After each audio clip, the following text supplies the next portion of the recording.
Sometimes, the moment your life changes forever doesn't feel like a miracle, it feels like everything is falling apart.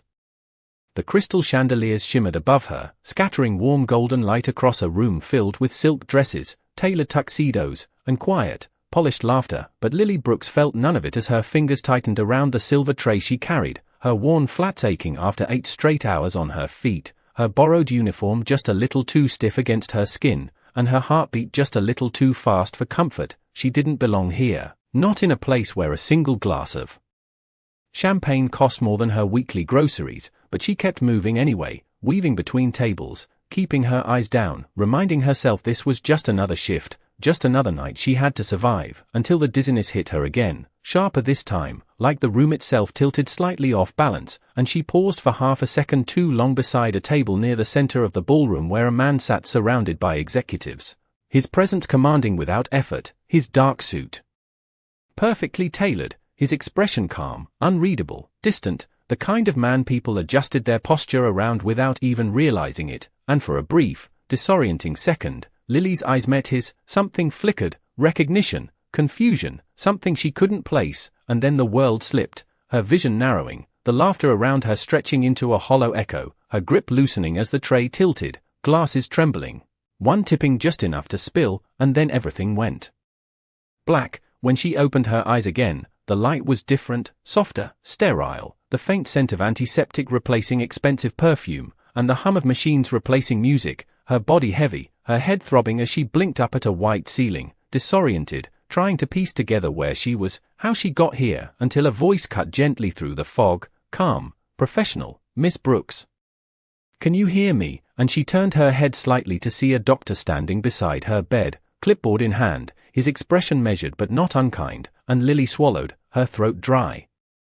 What happened?" Her voice barely above a whisper, and the doctor glanced down at his notes before meeting her eyes again, hesitating just long enough to make her chest tighten. "You fainted," he said, simple, factual, and she let out a shaky breath, embarrassed even in confusion. Of course she did, just stress, just exhaustion. She'd been skipping meals again, cutting corners, trying to make rent stretch one more week, but then the doctor continued, his tone shifting, careful, deliberate.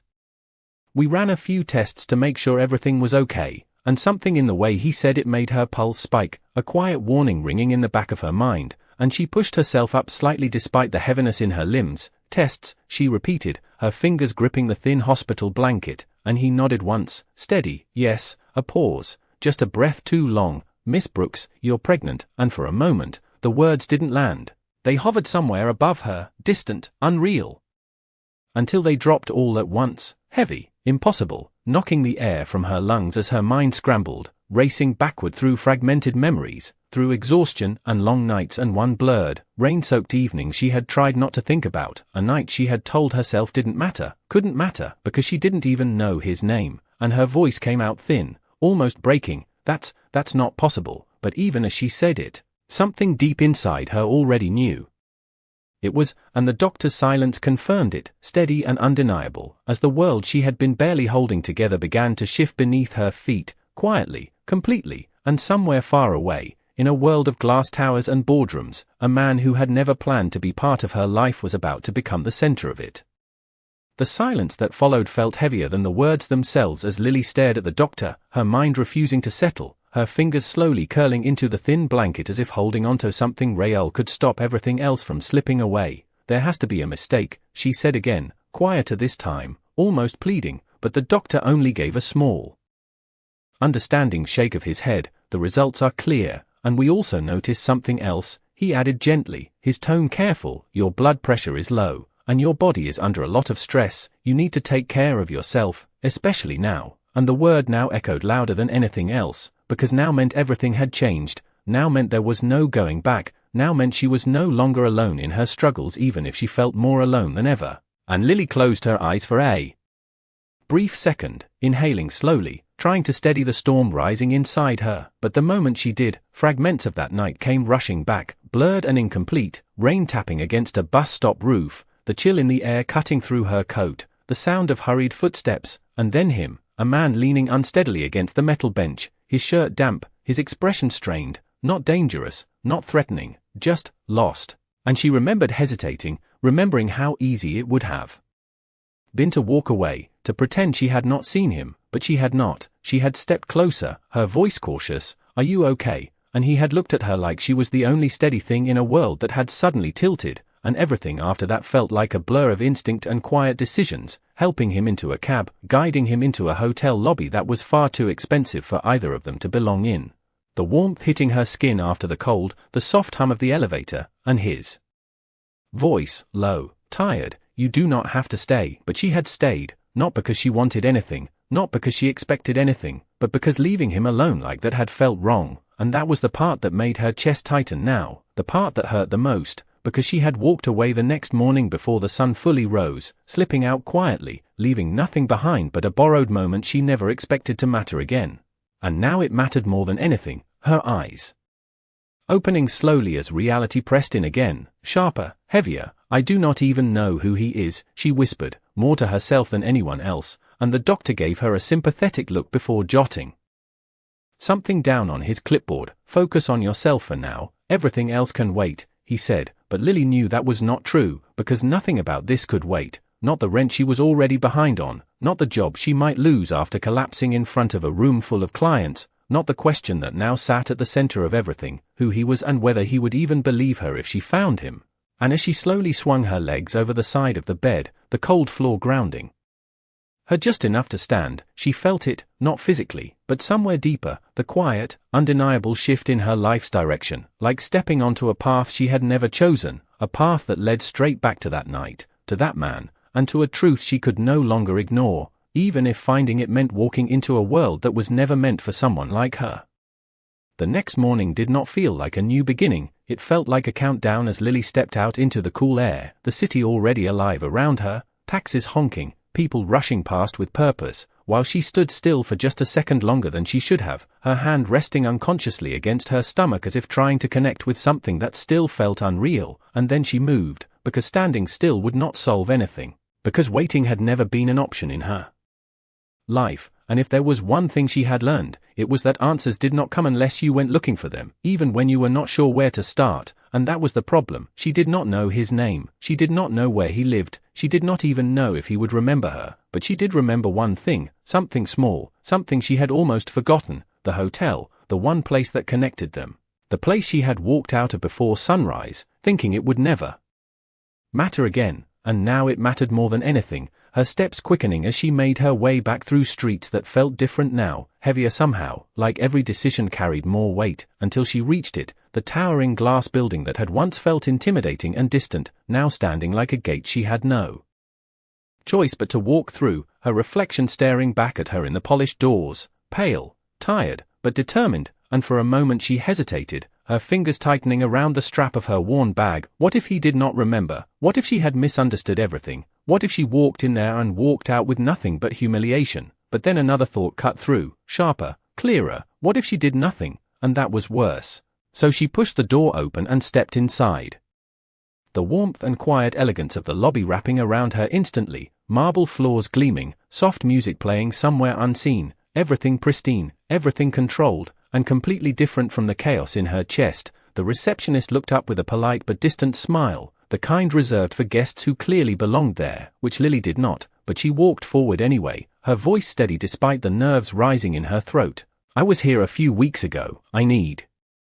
information about a guest," and the smile faded just slightly, replaced by professionalism. "I am sorry, we cannot share guest information," and Lily swallowed, expecting that, fearing that, but still hoping it would be easier. "Please, I just need a name," she insisted softly, and the receptionist shook her head, already closing the conversation. "I cannot help you," and for a moment Lily just stood there, the weight of the situation pressing down on her again, the reality that this search might end before it even began, until her eyes caught something behind the desk, a small framed photo angled just enough to be seen, a group of people at an event, all dressed in formal wear, and at the center, unmistakable, was him, the same man from that night, the same face she had tried to piece together from memory, only now he looked different, composed, powerful, surrounded by attention instead of lost in it. And beneath the photo was a name, printed clearly on a small plaque, Ethan Carter, the name settled into her mind instantly, heavy and undeniable, and something else followed just as quickly, a flicker of recognition from the night before at the gala, the man she had locked eyes with just before everything went dark, the man at the center of that room, the man everyone seemed to orbit around, her breath catching as the realization hit fully, not just who he was, but what he was, because this was not just any man, this was someone far beyond her world, someone whose name carried weight in rooms she had never even imagined stepping into, and for a second doubt crept back in, stronger than before, because finding him was one thing, but facing him, telling him the truth, asking him to believe her, that was something else entirely, something terrifying, and yet as she turned away from the desk, her mind already racing, one thing had become painfully clear, this was no longer just about her, and walking away was no longer an option. By the time Lily stepped out onto the sidewalk again, the name Ethan Carter echoed in her mind with every step, heavier with each repetition, because now it was no longer a question of finding him, it was a question of whether she had the courage to walk into his world and speak a truth that could change both of their lives. And for the rest of the day she moved through her routine in fragments, her shift at the diner blurring into background noise, orders called out, plates passed, customers coming and going, while her thoughts stayed somewhere else entirely, replaying the moment she saw his face in that photo, the realization settling deeper with every passing hour, until the decision she had been avoiding became unavoidable, because waiting would only make it worse, because every hour that passed was another hour she carried this alone, and by the time the evening light faded into a soft gray, she found herself standing across the street from a building that looked nothing like anything she had ever stepped into before, a tower of glass and steel stretching high above the city, its entrance framed by polished stone and quiet authority, the kind of place where people did not just walk in without purpose, and for a moment she stayed there, watching as men and women in tailored suits moved in and out with confidence, their lives clearly belonging inside those walls, while she stood on the outside, feeling the distance between her world and his more sharply than ever, her hand tightening around her bag strap again, her breath steady but shallow, and then she crossed the street, each step deliberate, each second stretching just a little longer as she approached the entrance, until the doors opened automatically and she stepped inside, the atmosphere shifting instantly, cooler, quieter, controlled, the faint scent of polished wood and expensive cologne lingering in the air, and a security desk waiting just ahead, the guard glancing up with a practiced expression, neutral but alert. "Can I help you?" he asked, and Lily swallowed, forcing her voice to stay steady. "I am here to see Ethan Carter," the name sounding unfamiliar and heavy on her tongue, and the guard's expression changed just slightly, not surprised, but not convinced either. "Do you have an appointment?" And there it was, the barrier she had expected but still hoped might not be there, and she hesitated for a fraction of a second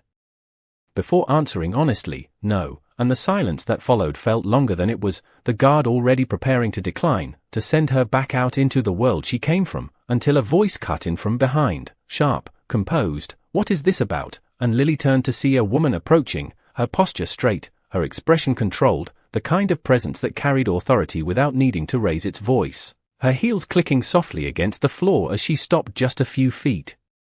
away, her eyes scanning Lily quickly, assessing, calculating. "I am Claire," she said simply, "Mr. Carter's executive assistant," and Lily felt her pulse spike again, because this was closer than she expected, closer than she was ready for, and yet there was no turning back now. "I need to speak with him," Lily said, her voice quieter but firm, and Claire's gaze sharpened slightly. "About what?" she asked, and Lily hesitated, not because she did not know the answer, but because saying it out loud would make it real in a way she could not take back, her fingers tightening again as she drew in a breath, steadying herself, and then she said it, simple, direct, undeniable, about something that will change his life, and for the first time, Claire's expression shifted, just enough to reveal curiosity beneath the professionalism, her eyes narrowing slightly as she studied Lily more carefully, as if weighing whether this was something to dismiss or something to take seriously, and after a moment that felt far longer than it was, she turned toward the elevator. "Wait here," she said, her tone controlled but no longer dismissive. And as the elevator doors closed behind her, Lily stood in the quiet lobby, her heart pounding steadily, knowing that whatever happened next, there was no going back to the life she had before she walked through those doors. Time moved differently in that lobby, each second stretching thin as Lily stood there, her eyes fixed on the elevator doors as if they might open at any moment and undo everything she had just set in motion, her heart beating steady but loud enough that she could feel it in her chest, in her throat, in the quiet space between breaths, and for a brief moment doubt crept back in, sharp and familiar, whispering that she did not belong here, that she should leave before she embarrassed herself, before she stepped any deeper into a world that would never accept her. But then she remembered the hospital room, the doctor's voice, the weight of those words, and she stayed exactly where she was, because leaving was no longer an option, not anymore, not now. And when the soft chime of the elevator finally broke the silence, her body tensed instinctively, her gaze lifting as the doors slid open and Claire stepped out first, her expression composed but no longer dismissive, and behind her, a figure followed, tall, controlled, familiar in a way that made Lily's breath catch before she could stop it, because it was him, exactly as she had seen him the night before at the gala, exactly as she had seen him in the photograph, but somehow more real now, more present, his presence filling the space without effort, his eyes sharp and focused as they landed on her, and for a moment neither of them spoke, the distance between them closing silently as he stepped forward, his voice calm, measured. "You wanted to see me," and the sound of it sent a quiet ripple through her memory, pulling at something she could not fully grasp, something from that rain-soaked night that now felt both distant and dangerously close, and Lily swallowed, forcing herself to meet his gaze, to stay steady under the weight of his attention. "Yes," she said, her voice softer than she intended but clear enough, and Ethan studied her for a second longer, his expression unreadable, as if trying to place her, as if searching for a connection that had not fully formed yet. "Do I know you?" he asked finally, direct, without hesitation, and the question hit exactly where she expected it to, because of course he did not remember, not clearly, not in the way she had replayed that night over and over again in her mind, and for a brief second her confidence faltered, but only for a second, because she had not come this far to turn back now. "We met a few weeks ago," she said, her fingers tightening slightly at her sides. "You were at a hotel, it was raining," and something shifted in his expression, subtle but real, a flicker of recognition passing through his eyes before it disappeared behind control again. "I remember the night," he said slowly, carefully, "but not everything," and there it was, the truth sitting between them, incomplete but undeniable, and Lily nodded once, because that was enough to confirm she was not imagining it, enough to take the next step, even if it felt like stepping off something solid into the unknown, and she drew in a breath, steadying herself for the words she had practiced in her head but never out loud. "I went to the hospital yesterday," she began, her voice quieter now, more deliberate, and Ethan's posture shifted just slightly, his attention sharpening, and, he prompted, and for a moment everything else faded, the lobby, the people, the distance between their worlds, because this was the moment everything changed, the moment there was no taking anything back, and Lily looked straight at him, her voice steady despite the storm inside her. "I am pregnant," the words landing softly but carrying more weight than anything she had ever said, and the silence that followed was immediate, absolute, the air between them tightening as Ethan's expression stilled completely, his mind clearly processing, calculating, absorbing, and for the first time since she had walked into this building, Lily felt the full impact of what she had done, because this was no longer just her truth, it was his now too, whether he wanted it to be or not. The words lingered in the air longer than they should have, stretching into a silence that felt almost tangible as Ethan stood completely still, his gaze fixed on Lily with a sharp intensity that made it impossible to look away, his mind clearly working through the implications, the timing, the possibility, every variable aligning into a conclusion he had not planned for, and yet his expression did not break, did not soften, because control was something he did not lose easily, not in business, not in life, not now. "You are certain?" he asked finally, his voice low, precise, not doubting her entirely but not accepting it without proof either, and Lily nodded once, steady despite the tension building around them. "The doctor confirmed it," she said, her tone quiet but firm, and for a brief moment Ethan's jaw tightened, a subtle shift that revealed more than his words did, because this was no longer abstract, this was real, immediate, something that would not disappear if ignored, and he exhaled slowly, his posture straightening just slightly as if resetting himself back into the version of control he was used to. "Claire," he said without looking away from Lily, and his assistant stepped forward instantly, already anticipating what came next. "Schedule a full medical evaluation," he continued, his tone efficient, decisive, private, discreet, and then his eyes returned fully to Lily, sharper now, more focused. "We will confirm everything," and the word confirm carried weight, not just about the pregnancy, but about everything that came with it, the responsibility, the consequences, the reality neither of them could fully predict yet, and Lily felt a flicker of resistance rise inside her, not because she disagreed, but because the way he spoke about it made it feel like a transaction, like something to be verified and managed, and she drew in a breath, her voice steady as she responded, "I am not here to ask for anything," and that made him pause, just slightly, enough to register that this was not unfolding the way he might have expected, because there was no demand, no accusation, no attempt to leverage the situation, just a statement, simple and direct, and something about that shifted the dynamic between them in a way neither of them could ignore. And Ethan studied her more carefully now, reassessing, recalibrating. "Then why are you here?" he asked, not dismissive, but genuinely questioning, and Lily hesitated for a fraction of a second before answering, because the truth was not simple, not clean, not something that fit neatly into a single sentence. "Because you deserve to know," she said finally, her voice quieter now but no less certain, and for a moment the space between them changed, subtly but undeniably, because that was not what he had expected, not from someone standing in her position, not from someone who had every reason to demand more, and yet she did not, and that alone made this situation far more complicated than he had prepared for, and he exhaled slowly again, his gaze shifting briefly before returning to her, his decision forming as clearly as if it had always been there. "This will not leave this building," he said, his tone firm, controlled, "not until we know exactly what we are dealing with." And the implication was clear, not just about privacy, but about containment, about keeping this from becoming something public, something uncontrollable, and Lily felt the weight of that as well, the realization that stepping into his world meant stepping into rules she did not fully understand yet, but she did not argue, because part of her knew he was right, because once this became public, everything would change in ways neither of them could take back, and Ethan took a step closer, closing the distance just enough to make his presence impossible to ignore. "Until then," he continued, his voice lower now, more deliberate, "you will come with us," and it was not a suggestion, not a request, but not entirely an order either, something in between, something shaped by necessity rather than authority, and for a moment Lily felt the ground shift beneath her again, because this was the moment her life crossed fully into his, not just through words, not just through possibility, but through action, through a decision that would pull her deeper into a world she had never belonged to, and as she looked at him, at the certainty in his expression, she realized something quietly but clearly: this was only the beginning, and nothing about what came next would be simple. The ride up the private elevator was silent, the kind of silence that did not need to be filled because it was already heavy with unspoken thoughts, and Lily stood near the back, her reflection faintly visible in the mirrored walls, her posture stiff, her hands loosely clasped in front of her as if holding herself together, while Ethan stood a few feet away, his presence steady, composed, his attention shifting briefly to his phone as Claire spoke in a low voice about rescheduling meetings,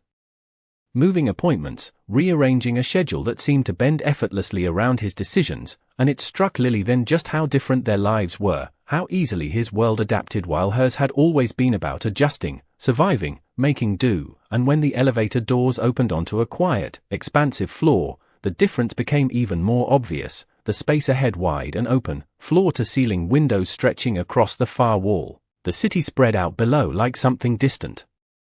and controlled, not chaotic and overwhelming like it felt from the ground, and Lily followed as Claire led the way, her steps soft against the polished floor, her eyes taking in details she could not help but notice, the minimal design, the quiet luxury, everything intentional, everything precise, until they reached a set of double doors that opened into a private office, larger than any space she had ever been in, yet somehow still restrained. And Ethan moved inside without hesitation, setting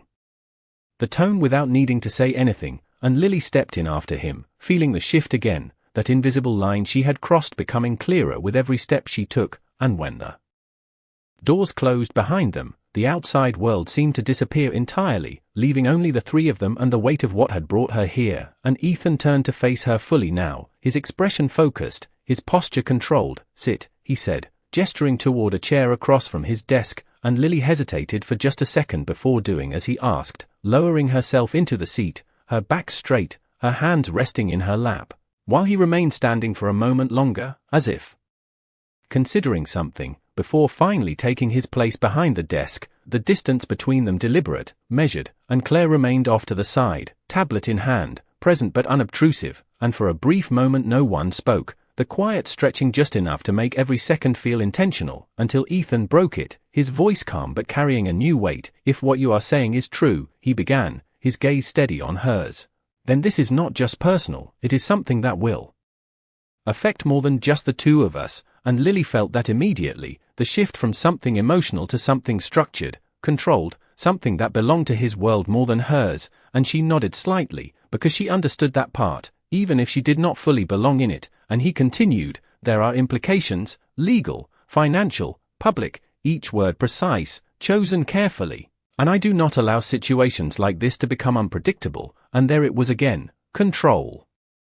Not out of coldness, but out of habit, out of a life built on managing outcomes, and Lily felt something inside her push back against that, not loudly, not aggressively, but firmly enough that she could not ignore it, and she leaned forward just slightly, her voice quiet but steady. "This is not a situation," she said, meeting his gaze without hesitation, "it is a child." And for the first time since she had walked into his building, something in Ethan's expression shifted in a way that was not calculated, not controlled, just real for a fraction of a second before it settled again, and the room fell quiet once more, but this time it felt different, less like a standoff and more like something beginning to take shape, something neither of them could fully define yet. And after a moment, Ethan exhaled slowly, his gaze lowering briefly before returning to hers. "Then we proceed carefully," he said, his tone no longer just authoritative, but measured in a different way. "You will stay somewhere secure, somewhere private." And Lily's brow furrowed slightly, her instinct to resist rising again, but before she could speak, he added, "This is not about control, it is about protection." And the word protection landed differently than the others, softer, more personal, and for a moment she did not respond, because she could not tell yet if she believed it, but she also could not deny that everything had already become bigger than either of them alone. And as Claire stepped forward to outline arrangements, logistics already falling into place with quiet efficiency, Lily sat there, caught between two worlds, knowing that whatever came next would pull her further into his, and that there was no clear way back. The shift happened quietly, almost invisibly, but Lily felt it the moment Claire began speaking in calm, efficient sentences about temporary accommodations, private medical appointments, and a schedule that would now include her as if she had always been part of it, each word landing with a strange mix of reassurance and unease, because everything was being handled so quickly, so seamlessly, like her life had been folded into Ethan's world without pause, without question, and for a moment she wondered if she was losing control of something she had not even fully understood yet. "That will not be necessary," she said suddenly, her voice cutting through the rhythm of Claire's explanation, and both of them looked at her, Ethan's gaze steady, Claire's slightly surprised, and Lily straightened just a little, grounding herself in the only thing she knew how to hold on to. "I can take care of myself," she continued, her tone firm but not confrontational, and for a second the room stilled.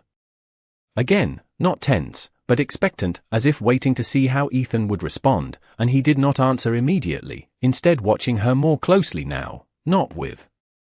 suspicion, but with something quieter, something more thoughtful, as if reassessing her not as a situation to manage, but as a person he had not fully understood yet. "You have been taking care of yourself," he said finally, his voice measured, "and you fainted in the middle of a room full of people," and the words were not cruel, not accusatory, just factual, but they still landed with a weight Lily could not ignore, because they were true, because she had been pushing herself too hard, because she had been barely holding everything together even before this, and she exhaled softly, her gaze dropping for just a moment before lifting again. "That does not mean I need to be managed," she said, searching for the right word, and Ethan's expression shifted slightly at that, something almost like understanding flickering beneath the surface, because he recognized that tone, that quiet resistance, the need to hold on to independence even when everything else was uncertain, and he leaned back slightly, his posture easing just enough to signal a change, not in control, but in approach. "This is not about taking something from you," he said, his voice lower now, less rigid. "It is about making sure nothing else is taken from you." And the difference between those two ideas settled between them, subtle but important, and Lily felt it, even if she was not ready to fully accept it yet, and before she could respond, Claire's tablet chimed softly, breaking the moment, her eyes scanning the screen quickly before she spoke, her tone shifting just slightly, more cautious now. "Mr. Carter," she said, and something in her voice made both of them look at her. "There is already speculation online about last night, and Lily's stomach tightened instantly, the memory of collapsing in that ballroom flashing back with uncomfortable clarity, the cameras, the people, the attention she had tried so hard to avoid. And Ethan's expression hardened just slightly, not with panic, but with calculation, as Claire continued, "Photos are circulating, nothing confirmed, but your name is already being mentioned," and there it was, the outside world pressing in faster than either of them had expected. The thing he had tried to contain already slipping beyond control, and for a moment everything felt sharper, more urgent, the stakes rising in a way Lily could feel without fully understanding all the implications, and Ethan stood, his decision forming quickly, decisively. "Then we do not wait," he said, his tone firm again, but different now, not just about control, but about protection in a broader sense, and his gaze returned to Lily. "Steady, certain, if this becomes public, it happens on our terms," and Lily felt the weight of that immediately, because this was no longer just about a private truth between two people, it was about a narrative, a story that others would shape if they did not claim it first, and as she looked at him, at the calm certainty in his expression, she realized that whatever came next would not just change her life quietly, it would unfold in a way the world could see, and whether she was ready or not, she was already part of it. The room felt smaller now, not because the space had changed, but because the reality of what was happening had closed in around them, pressing every decision into something immediate and unavoidable, and Lily could feel it in the way Ethan moved. No hesitation, no uncertainty, just a quiet shift from reaction to action as he reached for his phone, already issuing instructions in a calm, controlled voice that carried authority without needing volume, arranging a statement, a press briefing. Something measured but firm, and she sat there watching it unfold, realizing just how quickly a private moment could turn into something public when it involved a man like him, a man whose life did not belong entirely to himself, and when he ended the call, the silence returned again, but it was different now, charged with what was coming next, and Ethan looked at her, not as a problem to solve, not as a disruption, but as someone standing at the center of something that would define both of their lives moving forward. "There will be questions," he said, his tone steady, honest in a way it had not been before. "People will assume things, they will create their own version of this story if we do not give them one," and Lily felt that truth settle into her, because she had seen it before, not on this scale, but enough to understand how quickly people judged what they did not understand, and she nodded slowly, her fingers tightening slightly in her lap. "And what version are you planning to give them?" she asked, her voice quiet but direct, and for a moment Ethan did not answer, his gaze holding hers as if weighing something deeper than strategy, something more personal. Before he spoke, "The truth," he said finally. Simple, unembellished, and that answer caught her off guard, not because it was complicated, but because it was not, because it did not hide behind contracts or conditions or distance, and something in her expression softened just slightly, not trust, not yet, but something close enough to it to matter, and Claire stepped forward again, outlining the timing, the logistics, the careful coordination of everything that would happen next, but Lily barely heard it, because her attention stayed on Ethan, on the way his posture had shifted, less guarded, less distant, as if somewhere between the moment she walked into that building and now, something in him had changed, not completely, not dramatically, but enough to matter, and when he moved closer this time, stopping just in front of her instead of across a desk, the distance between them felt different, not defined by status or control, but by something quieter, something still forming. "You can still walk away from this," he said, his voice lower now, more personal than before. "I will make sure you are taken care of, no matter what you decide." And for a second Lily just looked at him, really looked at him, past the title, past the control, past everything she had assumed he would be, and she realized something that surprised even her. She was not afraid of the world outside those walls, not as much as she was afraid of losing control of her own story, and slowly, she shook her head, her voice steady, grounded in a strength she had built long before she met him. "I did not come here to walk away," she said, and the words settled between them with a quiet finality, and Ethan held her gaze for a moment longer before nodding. Once, not as a command, not as a